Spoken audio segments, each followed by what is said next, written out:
Hello everyone. स्वागत है आप सभी का सीटीएच एजुकेशन में। आज के सेशन में हम लोग जावा प्रोग्रामिंग का एमसीक्यू क्वेश्चन का डिस्कशन करेंगे जो प्रीवियस ईयर में पूछा जा चुका है।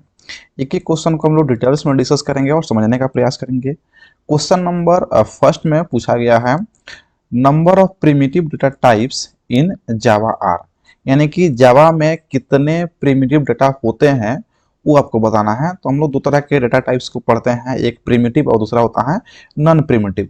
प्रिमिटिव का मतलब होता है कि वह डेटा टाइप्स जिसको आप फर्दर डिवाइड नहीं कर सकते हैं उसको बोलते हैं प्रिमिटिव। और ये जावा में 8 प्रकार के होते हैं।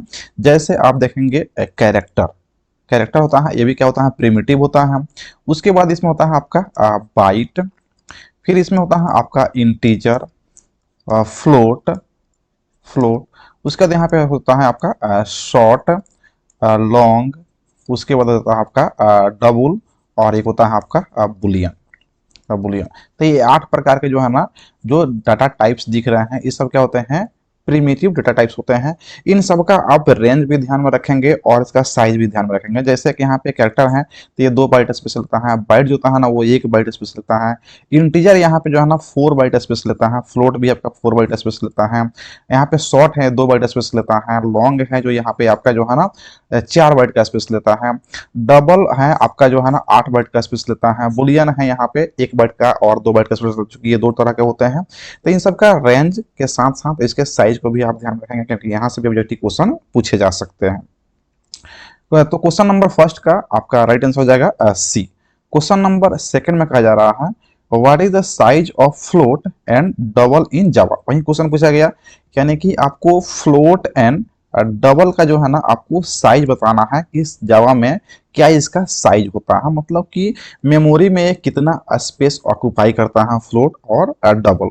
तो फ्लोट जो है ना आपको यहाँ पे 4 बाइट का स्पेस ऑक्यूपाई करता है। 4 बाइट का मतलब होगा 1 बाइट में 8 बिट, तो आपका हो जाएगा 32 बिट्स। तो फ्लोट के लिए आपका 32 बिट हो गया। और डबल आपका लेता है यहाँ पे 8 बाइट। 8 बाइट का मतलब होता है 8 गुने 8 यानी कि 64 बिट्स। तो इसे आप ऑप्शन में आसानी से टिक लगा सकते हैं, यानी कि क्वेश्चन नंबर 2 में आपको पहले कह रहा है फ्लोट, तो फ्लोट के लिए 32 और डबल के लिए आपका 64। तो फ्लोट एंड डबल के लिए 32 और 64 राइट आंसर आपका ए हो जाएगा। क्वेश्चन नंबर 3 है, 3 में कहा जा रहा है हु इन्वेंटेड जावा प्रोग्रामिंग, यानी कि जावा प्रोग्रामिंग को किसके द्वारा इन्वेंट किया गया था, किसके द्वारा आविष्कार किया गया था। तो ऑप्शन में यहाँ पे गुडोवान रसूम है, इनके द्वारा जो है ना पाइथन प्रोग्रामिंग का इन्वेंशन किया गया था। पाइथन यानी कि पाइथन को इन्वेंट करने वाला गुडवान रसूम है। डेनिस रिची के हम लोग जानते हैं, ये जो है ना सी प्रोग्रामिंग के आविष्कारक हैं। जेम्स गोसलिंग जो है ना ये है आपका जावा प्रोग्रामिंग के इन्वेंटर, यानी कि इसका राइट आंसर बी हो जाएगा, जेम्स गोसलिंग।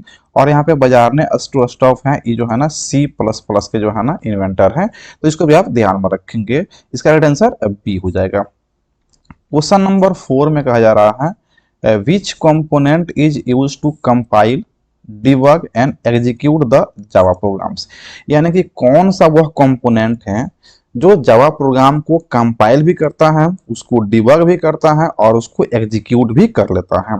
कंपाइल करने का मतलब होता है ये जो है ना जो सोर्स कोड होता है, जो बाइट कोड होता है उसको मशीन कोड में यानी कि 0-1 में कन्वर्ट करने का काम करता है। डिबग का मतलब होता है कि कुछ भी अगर एरर है तो उसको करेक्ट भी कर सकता है। और एग्जीक्यूट का मतलब होता है कि आपका जो भी कोडिंग लिखा गया है उसका एक आउटपुट यानी कि रिजल्ट निकालने का काम करता है। इससे कंपोनेंट दिए गए हैं JRE, जिसका फुल फॉर्म होता है जावा रन टाइम इन्वायरमेंट। उसके बाद है JIT यानी कि जावा जस्ट इन टाइम। उसके बाद में JDK है Java development kit, and last में है JVM जावा वर्चुअल मशीन।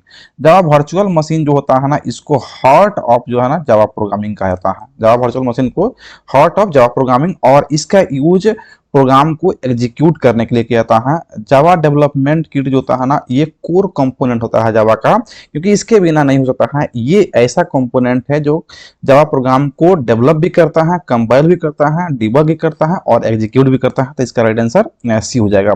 और आपका जो आपका JRE है, JRE भी जो है ना वही काम करता है, तो JDK करता है, लेकिन JRE का जो है ना सुपर सेटअप का जो है ना JDK होता है, और JRE और JDK दोनों के पास जो है ना JVM ऑलरेडी होता है। यानी कि JVM को कहेंगे तो JVM जो है ना एक कंपोनेंट है JDK और JRE का, और जस्ट इन टाइम जो होता है ना, ये जो है ना बाइट कोड को, जो एग्जीक्यूटेबल कोड होता है उसको जो है ना आपको मिनिमाइज करने का काम करता है, उसको छोटा करने का काम करता है, मिनिमम करने का काम करता है। तो इसका राइट आंसर सी हो जाएगा, JDK। क्वेश्चन नंबर 5 में कहा जा रहा है which of this cannot be use for Java variable name in Java, यानी कि इनमें से किसको जो है ना जावा में वेरिएबल नेम की तरह हम लोग यूज नहीं कर सकते हैं। इसको हम लोग सी में भी पढ़े, C++ में पढ़े कि कीवर्ड को जो है ना वो रिजर्व वर्ड कहते हैं, और उसको आप वेरिएबल की तरह यूज नहीं कर सकते हैं। तो ऑप्शन में आइडेंटिफायर एंड कीवर्ड है, तो ये नहीं होगा। कीवर्ड तो करते हैं लेकिन आइडेंटिफायर करते हैं लेकिन कीवर्ड को नहीं कर सकते हैं, तो ये ऑप्शन नहीं होगा। आइडेंटिफायर को आप यूज कर सकते हैं वेरिएबल नेम की तरह, कीवर्ड को हम लोग यूज नहीं करते हैं, तो इसका राइट आंसर सी हो जाएगा। क्वेश्चन नंबर 6 है what is not the use of this keyword in Java, यानी कि कहा जा रहा है कि इसमें से दिस कीवर्ड का यूज कहां पर नहीं करते हैं। ऑप्शन ए में है referring to the instance variable when a local variable है द सेम नेम, जहां पर लोकल वेरिएबल अगर और लोकल वेरिएबल है सेम नेम का इंस्टेंस वेरिएबल आप क्रिएट कर रहे हैं, तो वहां पे रेफर करने के लिए इसे यूज करते हैं, तो हाँ करते हैं। और यहाँ पे पूछा जा रहा है कि कहाँ पर नहीं करते हैं, तो ऑप्शन ए जो है ना करेक्ट है, तो ये नहीं होगा। उसके कहते हैं passing itself to the method of the same class, ऐसा नहीं करते हैं। अगर क्या यूज नहीं है तो ये बी इसका राइट आंसर हो जाएगा, यानी कि passing itself to the method of the same class, यानी कि सेम क्लास में जो है ना मेथड को पास करने के लिए इसमें यूज नहीं करते हैं। नेक्स्ट क्वेश्चन है question number 7 what is truncation in Java, यानी कि जावा में ट्रंकेशन क्या होता है। ऑप्शन ए में है floating point value assign to a floating type, तो ये नहीं होता है। ट्रंकेशन का मेन मीनिंग क्या होता है कि जब आप किसी भी वैल्यू को ट्रंकेट करते हैं जावा में, तो क्या करता है उसको इंटीजर में कन्वर्ट करता है, यानी कि जो भी उसमें जो डेसिमल वाले पार्ट होते हैं उसको वो रिमूव करने का काम करता है। तो यहाँ पे कह रहा है floating point value assign to floating type, ये नहीं होगा। Floating point value assign to integer type, yes, integer में कोई भी वैल्यू डेसिमल में नहीं होता है, तो जो भी वैल्यू इसको मिलता है फ्लोटिंग में, यानी कि डेसिमल पॉइंट वाला वैल्यू मिलता है, उस पॉइंट वाले वैल्यू को रिमूव करके और उसको इंटीजर बनाने का काम करता है, उसी मेथड को हम लोग बोलते हैं ट्रंकेशन। तो इसका राइट आंसर बी हो जाएगा। क्वेश्चन नंबर 7 में कहा जा रहा है कि which exception is thrown when Java is out of memory, यानी कि जावा जब आउट ऑफ मेमोरी होता है तो कौन सा एक्सेप्शन जो है ना थ्रो करता है। क्या मेमोरी एरर, या memory out of bounds exception, या आउट ऑफ मेमोरी एरर, या मेमोरी फुल एक्सेप्शन। तो इसका राइट आंसर बी हो जाएगा, आउट ऑफ मेमोरी एरर जो है ना, जब भी एक्सेप्शन जो तो होता है ना आउट ऑफ मेमोरी होता है तो वहां पे थ्रो करता है out of memory error. Next question है question number 9 which of these are selection statements in Java, यानी कि जावा में कौन सा सिलेक्शन स्टेटमेंट होता है। ऑप्शन में ब्रेक है, कंटिन्यू है, फॉर है और इफ है। तो हम लोग सी लैंग्वेज में भी पढ़े थे जो सिलेक्शन स्टेटमेंट होता है वो इफ एल्स होता है, तो यहाँ पे इफ इसका जो है ना राइट आंसर डी हो जाएगा। जो फॉर है वो तो लूपिंग है, और कंटिन्यू और ब्रेक से जो है ना हम लोग जंप करते हैं, स्टेटमेंट को जंप करते हैं, तो ए और बी होगा नहीं, सी फॉर लूपिंग होता है, तो डी है ना आपका इफ, जिसे हम लोग सिलेक्शन स्टेटमेंट के नाम से जानते हैं। नेक्स्ट क्वेश्चन नंबर 10 है, इसमें कहा जा रहा है which of the below is not a Java profiler, यानी कि इनमें से कौन जावा प्रोफाइलर नहीं है। J profiler, S Eclipse profiler, JVM और जे कंसोल। हम लोग ही पढ़े जेवीएम के बारे में, ये होता है जावा वर्चुअल मशीन, जहां पर आप जावा प्रोग्राम को एग्जीक्यूट करने का काम करते हैं, तो ये आपका जावा प्रोफाइलर नहीं है, इसलिए इसका राइट आंसर सी हो जाएगा। क्वेश्चन नंबर 11 है which of these keywords are used for the block to be examined for exception, यानी कि कहा जा रहा है कि इनमें से कौन सा कीवर्ड है जिसको हम लोग यूज करके किसी ब्लॉक में हम लोग एक्सेप्शन को एग्जामिन करते हैं। तो एक्सेप्शन को एग्जामिन किया जाता है, एक्सेप्शन को हैंडल किया जाता है, एक्सेप्शन को डिक्लेयर भी किया जाता है, और एक्सेप्शन को अगर एग्जामिन करने की बात करते हैं तो एक्सेप्शन को एग्जामिन करने के लिए जो हम लोग कीवर्ड यूज करते हैं वो होता है ट्राई। तो इसका राइट आंसर डी हो जाएगा। अगर एक्सेप्शन को अगर आपको हैंडल करना है तो हैंडल करने के लिए हम लोग कैच का यूज करते हैं। अगर उसको डिक्लेयर करना है तो हम लोग थ्रोज का यूज करते हैं, और किसी एक्सेप्शन को अगर थ्रो करना है तो यहाँ पे हम लोग थ्रो का यूज करते हैं। और एक और कीवर्ड यहाँ पे होता है थ्रोज। अगर किसी एक्सेप्शन को डिक्लेयर करना है तो हम लोग थ्रोज कीवर्ड का यूज करते हैं। तो यहाँ पे कहा जा रहा है कि एग्जामिन करने के लिए, तो यहाँ पे राइट आंसर आपका डी हो जाएगा, ट्राई। क्वेश्चन नंबर 12 में कहा जा रहा है which one of the following is not an access modifier. कहा जा रहा है कि इनमें से कौन एक्सेस मॉडिफायर नहीं है। तो हम लोग चार प्रकार के एक्सेस मॉडिफायर पढ़े थे, जिसमें हम लोग पढ़े थे एक होता है प्राइवेट, उसके बाद होता है पब्लिक, एक और होता है आपका प्रोटेक्टेड, और एक होता है आपका डिफॉल्ट। यानी कि हम लोग जो पढ़े सी प्लस प्लस में तो उसमें 3 ही होता है, लेकिन जावा में 4 होता है, और जावा में एक एक्स्ट्रा वर्ड होता है डिफॉल्ट। 3 तो सी प्लस में हम लोग पढ़े थे, प्राइवेट, पब्लिक और प्रोटेक्टेड। तो यहाँ पे जावा में 4 प्रकार के आपके एक्सेस मॉडिफायर होते हैं, जिसमें देखेंगे प्रोटेक्टेड है, पब्लिक है और प्राइवेट है, और यहाँ पे वॉइड है। तो वॉइड नहीं होता है, डिफॉल्ट होता है। यहाँ पे कह रहा है कौन नहीं है, तो यहाँ पे राइट आंसर बी हो जाएगा, वॉइड नहीं है। नेक्स्ट क्वेश्चन नंबर 13 है, इसमें कहा जा रहा है what is the numerical range of a character data type in जावा।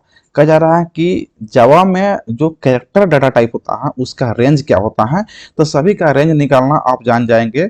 सभी का जो है ना, जो जितने भी मोडी आपको 8 जो हम लोग पढ़े इसमें प्रिलिमिनरी डाटा टाइप, उसका रेंज के साथ साथ उसका साइज को ध्यान में रखेंगे तो इजीली जो है ना आप उसका रेंज निकाल पाएंगे। यहाँ पे एक कैरेक्टर है, तो कैरेक्टर जो है ना 2 बाइट स्पेस लेता है, 2 बाइट स्पेस लेता है मेमोरी में। तो इसका रेंज निकालने का मेथड होता है कि 2 और ऊपर पावर जो है ना कितने बिट्स, 2 बाइट में कितने बिट होंगे, तो 16 बिट्स होंगे, पावर 16 करेंगे तो इसका जब वैल्यू निकालेंगे तो ये जाएगा आपका 0 से लेकर के 65,535। ऐसे 2 के पावर 16 का जो हम वैल्यू निकालेंगे तो इसका वैल्यू आता है 65,536। तो जब 0 से शुरू करेंगे तो एक घट हो जाएगा, तो क्या हो जाएगा यहाँ पे 35 हो जाएगा। तो इसका राइट आंसर सी हो जाएगा, 0 से लेकर के 65,535 तक। इसका राइट आंसर सी हो जाएगा। नेक्स्ट क्वेश्चन है question number 14, which of the following option leads to the portability and security of Java. यानी कि इसमें से कौन सा ऐसा ऑप्शन है जो पोर्टेबिलिटी एंड सिक्योरिटी ऑफ जावा को जो है ना लीड्स करता है, सबसे बेस्ट है उसके जावा कोड को पोर्टेबिलिटी के लिए और सिक्योरिटी के लिए सबसे बेस्ट क्या है। तो ऑप्शन में यहाँ पे है option A, byte code is executed by JVM.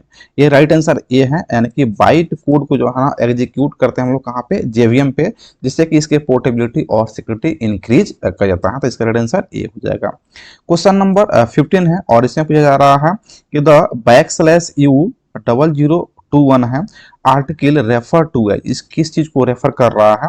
ये रेफर कर रहा है यूनिकोड एस्केप सीक्वेंस। यानी कि आप जब बैकस्लैश लेंगे और यू लेंगे उसके बाद में 4 कोई भी लेटर देंगे, यानी कि न्यूमेरिकल वैल्यू देंगे, जैसे हम यहाँ पे देते हैं 1 2 3 4, तो कहा जाएगा इसको बोलते हैं हम लोग यूनिकोड एस्केप सीक्वेंस। उसी प्रकार से आपका जो है ना यहाँ पे ऑक्टल एस्केप सीक्वेंस होता है, तो इसके लिए हम लोग बैकस्लैश लेते हैं, उसके बाद में कोई भी नंबर आप ले लेंगे, जैसे कोई भी एक नंबर, जैसे यहाँ पे हम 5 ले लिए, ठीक हो गया, ऑक्टल हो गया। या फिर हम बैकस्लैश यहाँ पे 1 5 ले लिए, वो भी हो जाएगा। बैकस्लैश 2 3 5 ले लिए, यानी कि या तो एक डिजिट लीजिए, नहीं तो 2 डिजिट या 3 डिजिट, तो ये आपका हो जाएगा octal escape sequence.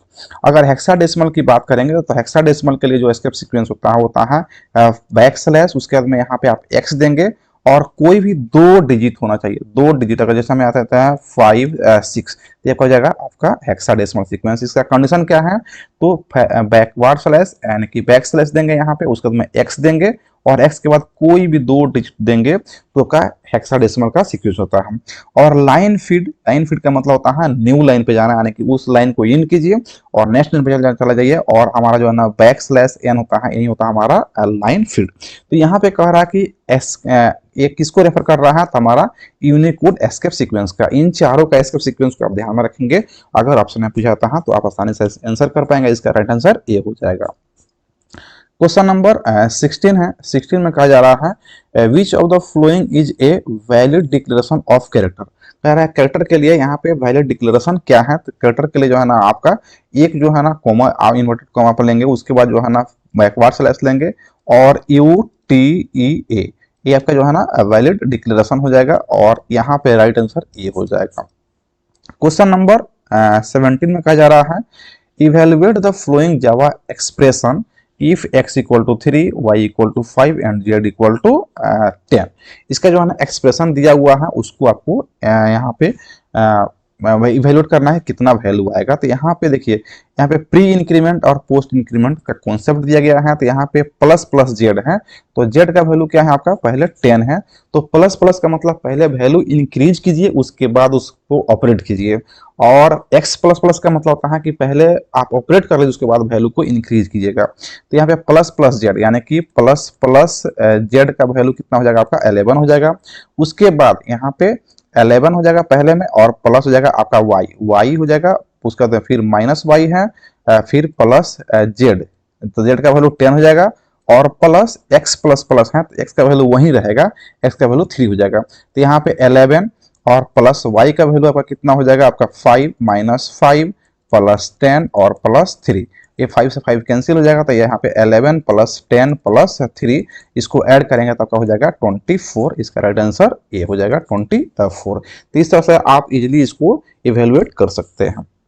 Question number 18 है which of the following tool is used to generate API documentation in HTML format from doc comments in source code। कहा जा रहा है कि इनमें से किसको यूज करके हम लोग API डॉक्यूमेंटेशन करते हैं HTML में। तो यहाँ पे आपका राइट आंसर हो जाएगा जावा डॉक टूल। जावा डॉक टूल का यूज करके हम लोग जो है ना जनरेट करते हैं API डॉक्यूमेंटेशन HTML में। इसका राइट आंसर सी हो जाएगा। नेक्स्ट क्वेश्चन है question number 19 which of the following for loop declaration is not valid. यहाँ पे कहा कि फॉर लूप का कौन सा डिक्लेरेशन जो है ना वैलिड नहीं है। तो फॉर लूप को हम लोग बहुत पहले से समझते आ रहे हैं। तो यहाँ पे ऑप्शन में है for integer i equal to 99, i greater than equal to 0 and i divide by 9। तो यहाँ पे मिस्टेक हो रहा है, देख रहे हैं i, यानी कि ये जो लूप जो है ना हमेशा i का वैल्यू 9 से डिवाइड करेगा, लेकिन वो वैल्यू कहाँ पे इंक्रीमेंट या डिक्रीमेंट करेगा वो नहीं दिखाया जा रहा है। बाकी अब देखेंगे बी में देखेंगे तो i इक्वल टू 7 है, i less than equal to 77 है, और i equal to i plus 7 है। i प्लस इक्वल टू 7 का मतलब होता है i equal to i plus 7। तो आप ये कह रहा कि i में 7 वैल्यू ऐड करके और i के वैल्यू में कोई इंक्रीज कर दीजिए, लेकिन यही ऑप्शन ए में नहीं है। सी में देखेंगे तो यहाँ पे माइनस माइनस आई है, प्री इंक्रीमेंट है, प्री डिक्रीमेंट है। फिर यहाँ पे डी में देखेंगे तो यहाँ भी आपका ये सही है, यानी कि ऑप्शन जो आपका ए है ये जो है ना ये फॉल्स है। अगर इसको ट्रू करना था तो यहाँ पे आपको लिखना पड़ेगा यहाँ पे for i is equal to integer, यहाँ पे दिया जा रहा है इंटीजर i इक्वल टू 99, उसके बाद में फिर सेमीकोलन हो जाएगा, फिर i ग्रेटर देन और इक्वल टू आपका 0 हो जाएगा, और उसके बाद सेमीकोलन, और फिर i is equal to i divide by 9 कर देंगे तो आपका स्टेटमेंट सही हो जाएगा। यहाँ पे फॉल्स पूछा जा रहा था, राइट आंसर ये हो जाएगा। लास्ट क्वेश्चन है question number 20 in which process a local variable has the same name as one of the instance variable. यानी कि किस प्रोसेस में कह रहा कि जो लोकल वेरिएबल होगा वो इंस्टेंस वेरिएबल के जैसा सेम नेम रखेगा, तो होता है शैडोइंग में, यानी कि वेरिएबल शैडोइंग में जो है ना सेम नेम होता है as a local variable and instance variable. इसका राइट आंसर बी हो जाएगा।